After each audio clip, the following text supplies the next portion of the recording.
Então, esse trabalho tende a mostrar uma estratégia que nós estamos utilizando hoje para otimizar a cultura de células tronco-dentais humanas e construir scaffolds tridimensionais na forma do dente. Hoje nós sabemos que é uma realidade se construir dentes ou estruturas dentais organizadas a partir de células indiferenciadas. E essas células, como não sei se todos sabem, mas o dente ele se constitui de duas diferentes populações de células-tronco, células epiteliais e células mesenquimais. Essas células são oriundas de dois diferentes folhetos embrionários. Então, para ajudar, a gente não só tem que trabalhar com um conjunto de células-tronco, mas sim com a interação dessas duas populações de células.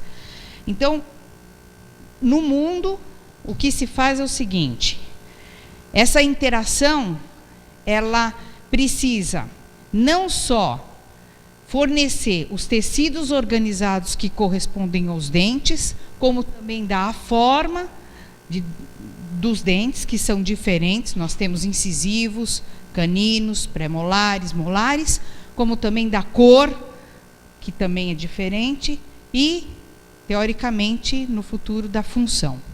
Então, nós temos algum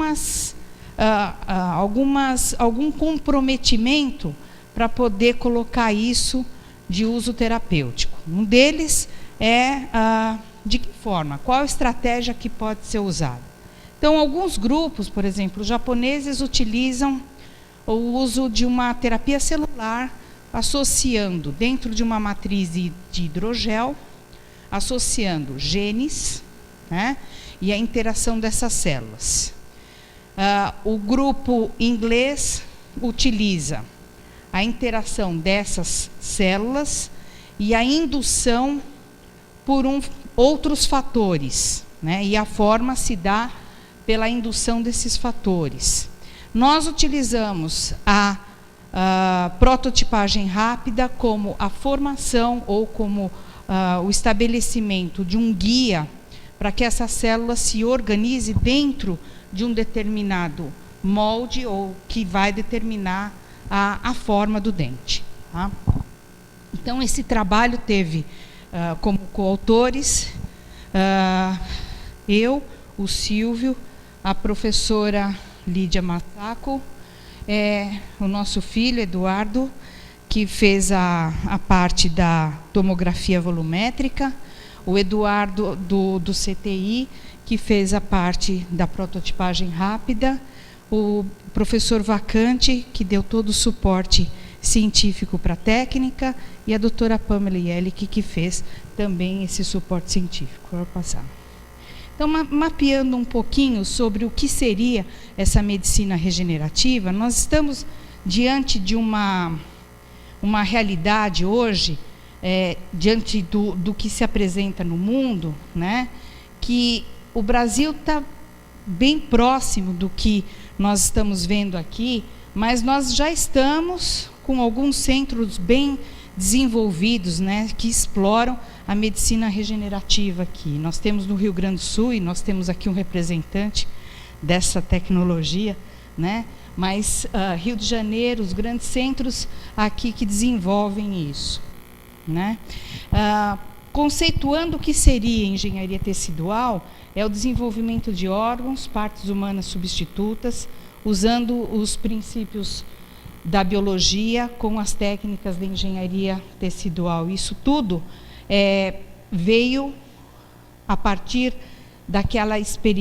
do experimento do professor Vacante, em que ele fez uma orelha na forma da orelha humana, né, nas costas de um camundongo nude, de um rato nude imunossuprimido, porque ele utilizou células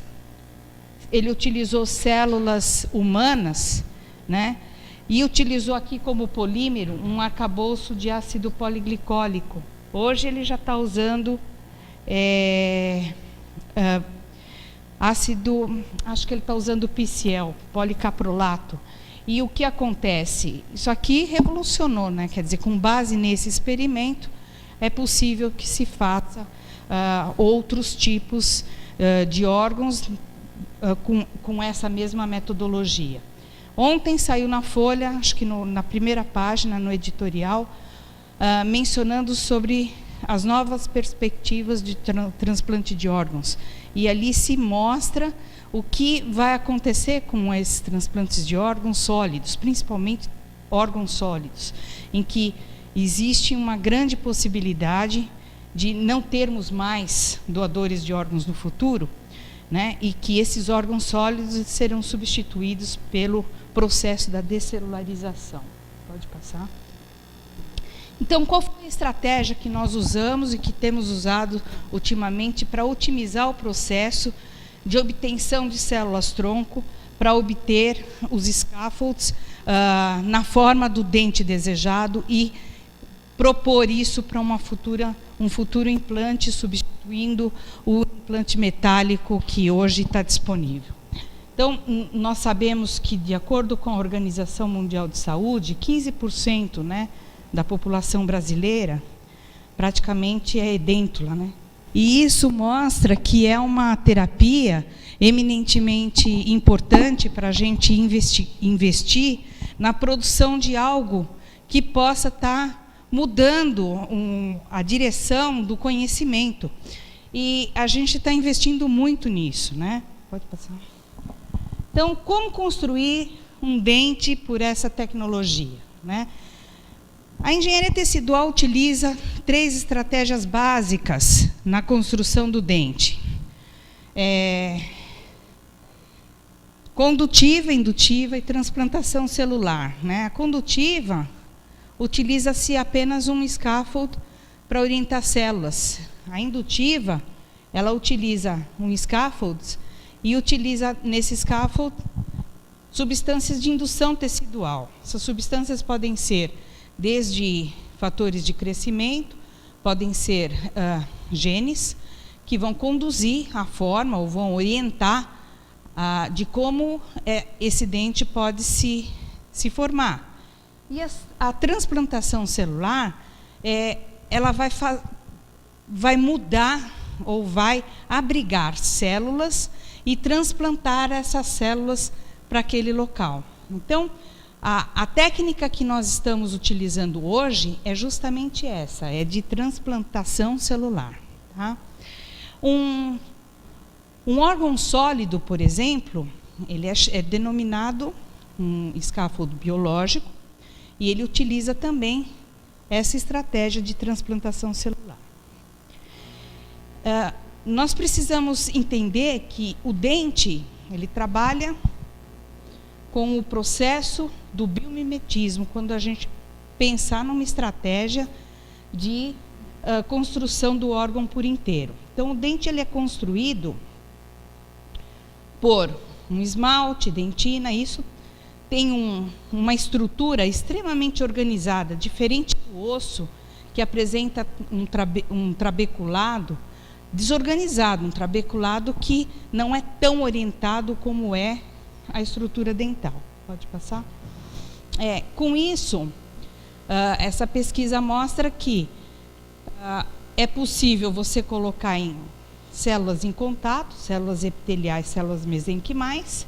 Esse trabalho apareceu do grupo japonês, apareceu em 2009, dentro de uma matriz de hidrogel, né, que com determinados fatores, mediadores químicos, que aqui no caso é uma terapia genética, né, com fatores gênicos aqui dentro, numa cavidade no osso, feita no osso, foi possível orientar com células marcadas, né, e foi possível observar que esse dente erupcionou.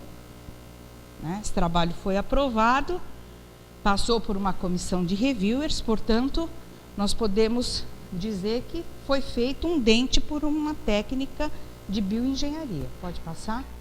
Esse outro trabalho aqui, em 2009, também mostrou que, em contato, esses dois essas duas populações de células que foram isoladas, em contato, foi possível montar um dente, que eles denominaram de Biotooth. É uma outra estratégia. Tá? O que resta saber é qual é a fonte dessas células. Então, onde que a gente vai pegar, então, uma população de células epiteliais, uma população de células mesenquimais, induzir essas células a formar o dente. Né? Ela tem que ter uma característica, ou ela tem que ter uma sinalização de uma célula progenitora para dente. Pode passar? No caso, nós fizemos um trabalho de revisão em que nós mostramos o seguinte, que o epitélio oral, né, numa situação clínica, ele demora muito tempo para que numa situação clínica ele seja detectável, para que se possa remover essas células e que possam ser cultivadas essas células e que a gente possa retirar essas células de um paciente. Por exemplo, se eu tenho uma situação em que essas células estão no epitélio oral, numa situação em que elas são ricas em células-tronco, ou seja, essas células-tronco, elas estão muito ricas, ou elas são em maior quantidade, tanto epitelial e mesenquimal, quando elas estão num estágio muito precoce. Mas esse estágio precoce, ele não é detectável, certo? Elas só são detectáveis quando a gente tem, no mínimo, alguma mineralização. E quando ela tem, no mínimo, alguma mineralização, a população de célula-tronco, ela é menor. Então, quanto mais mineralizado é o dente, menor é a população de célula-tronco equilibrada, mesenquimal e epitelial. Nós temos muita célula-tronco mesenquimal num estágio mais avançado, mas não tanta epitelial. Isso não quer dizer que o órgão dental inviabiliza a fonte celular mesenquimal. Não sei se eu me fiz claro. Mas o dente é uma fonte muito rica de célula-tronco. Agora, dependendo do estágio do dente, ela é uma fonte rica de célula mesenquimal e epitelial. Não sei se deu para entender. Se quem não entendeu, a gente pode esclarecer depois. O fato é o seguinte: para se conseguir um dente por inteiro, nós precisamos de um equilíbrio de célula-tronco epitelial e mesenquimal. Mas para se conseguir outros tecidos derivados de mesênquima, por exemplo, nós podemos conseguir com dentes mais avançados, com estágios mais avançados. Mas, no geral, o que eu quero dizer é que o dente é uma fonte muito segura de células e que permite que a gente fale que é possível guardar esse tecido, uma vez que é um tecido que é descartado, é um tecido que a grande maioria das pessoas, principalmente o terceiro molar, que é um dente do juízo, do siso, na grande maioria das pessoas jogam fora, né? Então, um primeiro momento nosso foi de conduzir pesquisas experimentais e que mostrou que era possível construir dentes com essa tecnologia. E esses dentes conseguiram expressar o aparecimento de todos os tecidos que correspondem ao dente. Pode passar? Hoje, nós estamos numa outra fase. Nós estamos elaborando diferentes tipos de polímeros. Pode passar? Esses polímeros com características diferentes de porosidade, a fim de abrigar células epiteliais e mesenquimais.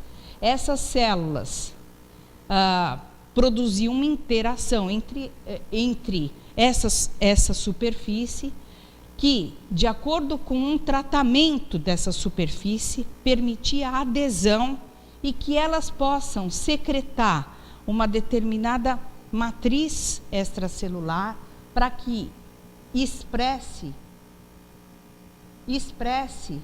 aquilo que ela deverá promover, que é o tecido organizado que corresponde ao dente. Pode passar.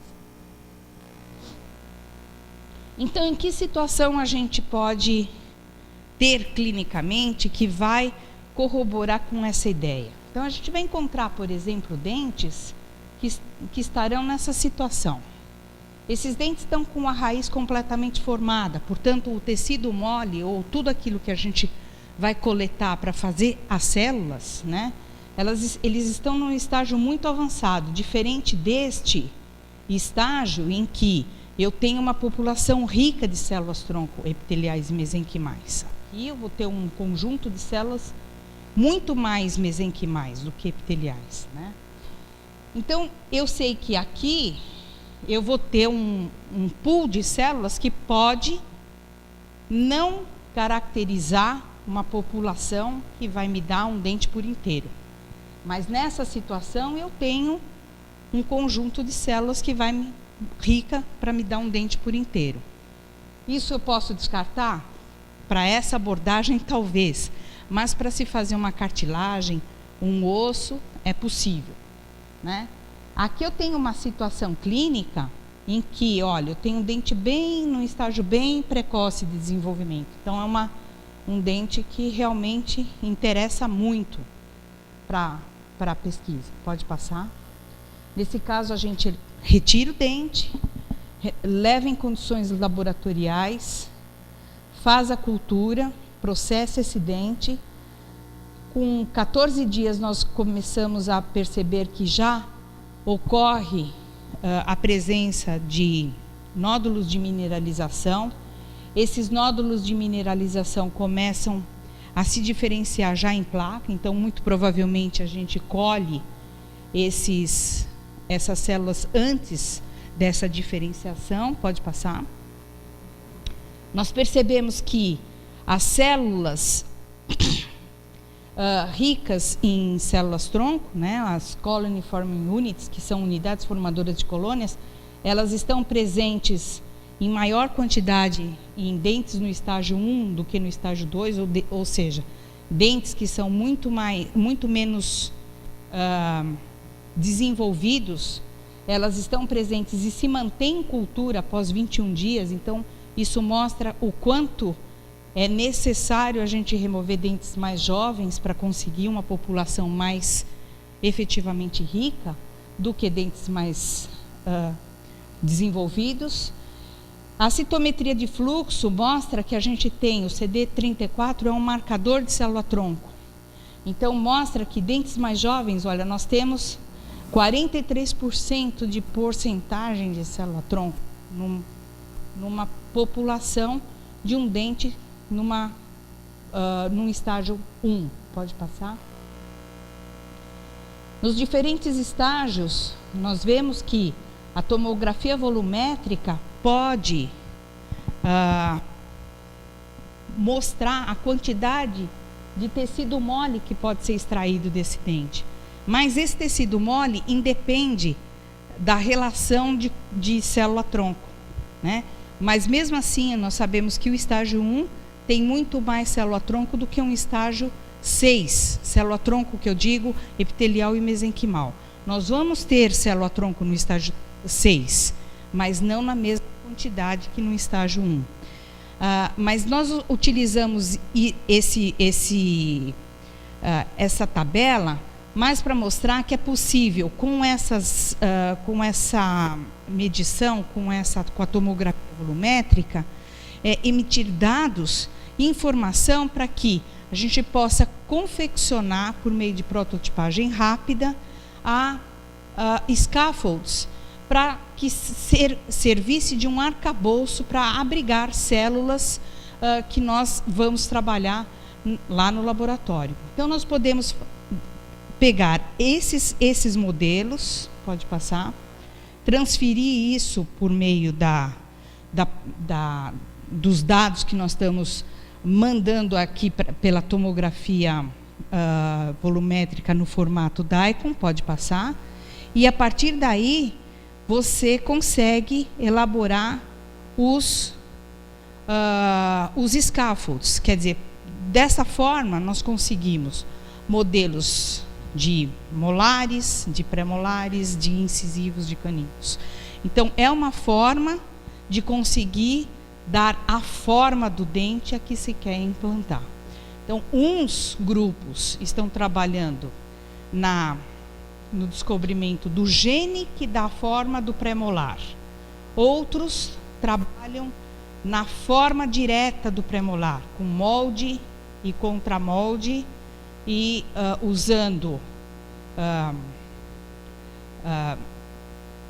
polímeros e solventes, dando a forma do scaffold para poder conseguir a forma do dente para ser implantado depois. E nós estamos usando a prototipagem rápida como uma estratégia para se conseguir o implante que a gente chama de implante biológico. Pode passar? E a prototipagem rápida tem uma vantagem dela promover a fiel cópia das estruturas internas ou da câmara interna do dente, né? Como é um caso, por exemplo, dessa figura que a gente está mostrando aqui. Pode passar? Com isso, nós publicamos esse trabalho no ano passado, e esse ano, quer dizer, já estou em 2012, problema fácil, né? E esse ano, ontem, saiu a publicação também de mais um, né? Porque com toda a problemática de forma também, nós temos uma outra problemática, que é a coisa da célula, né? Que a gente se preocupa muito em devolver a célula para o paciente, mas é óbvio que eu acho que todos nós temos a ânsia de estar colocando isso muito próximo da clínica, o quanto antes colocar na clínica, e a gente está observando que existe uma pressa muito grande dos grupos, né, de pesquisa que estão trabalhando com células-tronco, e eu estou um pouco temerosa, porque eu estou vendo que as pessoas não estão tendo muito cuidado em estar usando essas células direto, né, e eu estou vendo que existe uma pressa muito grande e as pessoas não estão muito preocupadas com o que está acontecendo com essas células. A gente detectou o seguinte: esse trabalho foi publicado ontem, e isso me causa muito medo, porque nós fizemos avaliações de cariótipo de células que foram analisadas com uma passagem, 2, 3, 4, 5. Então, com uma passagem nós fizemos o cariótipo, 2 passagens. Vocês entendem o que é passagem? Não sei se todos aqui estão na biologia, mas passagem é o seguinte: quando você... Na verdade, a gente precisa semear um scaffold, em média, 20 milhões de células por centímetro cúbico de polímero. Então, quando a gente coloca uma população de células num polímero, a gente coloca em torno de 10 a oitava, 10 a nona, né? Isso é muita célula. Quando a gente extrai uma população de célula de um determinado tecido, nós extraímos, dá uma população mais ou menos em torno de 1 a sexta, de 2 a sexta, é muito pouco, né? Então, a gente precisa duplicar essa população. Como é que se duplica isso? Coloca isso numa garrafa, num primeiro momento essa população diminui, porque todo o processo de dissociação de célula é danoso para a célula, então muitas morrem nesse processo. Aí elas aderem na garrafa, aí elas multiplicam, e aí elas confluem na garrafa. A gente tem que transportar, de uma garrafa passa para 2, de 2 passa para 4, de 4 passa para... Cada passagem, cada duplicação dessa é uma passagem. Então, a primeira passagem a gente chama P1, P2, P3. Então, nós fizemos análise do cariótipo de cada passagem dessa. E esse processo de passagem se faz com enzimas. E nós observamos que, com 16 passagens, ocorre dano, ocorre mutações na estrutura do cariótipo dessas células, a ponto da gente encontrar muito dano. E isso é muito perigoso, porque na grande maioria das vezes, quando a gente devolve essas células, a gente está devolvendo células que têm mutações. E isso aumenta o nosso risco. Então, a gente não tem muito ainda controle do que a gente está devolvendo para o paciente, tá? Enfim, a gente está muito preocupado com isso. Eu acho que para colocar isso mais próximo de uma aplicação terapêutica, há que se pensar na validação de todo esse processo. Tá? Pode passar. A prototipagem permite que se meça, né, todas as estruturas de coroa e de raiz, e isso se consegue com esse software do Invesalhos que o Jorge disponibiliza. Isso é gratuito, isso é fácil da gente conseguir por meio dessa reconstrução tridimensional. Nós obtivemos isso, uma vez obtido esse scaffold com a ideal porosidade, é possível que se faça os experimentos, a parte experimental com os animais, se implante isso num dorso e se use o animal como se fosse uma incubadora, né? Pode passar. E aí, com o in vivo, a gente pode detectar e rastrear essas células e escolher o melhor momento de se interromper o processo da análise, para posterior análise. Então, uma vez que a gente detecte alguma mineralização, a gente pode... A vantagem desse equipamento é o seguinte: eu posso implantar algum material e no mesmo, eu não tenho viés do animal, porque eu posso fazer uma avaliação por tempo no mesmo animal. Pode passar?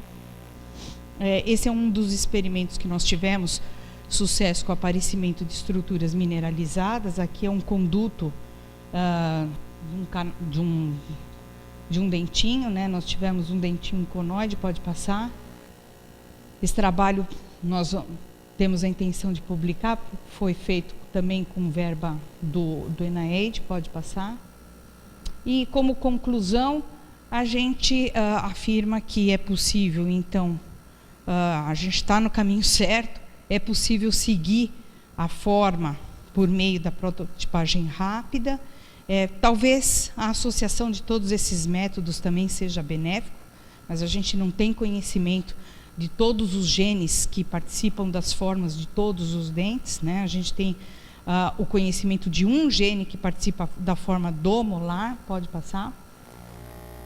E é isso, tá? A gente queria agradecer a oportunidade de estar aqui e deixar aberto para perguntas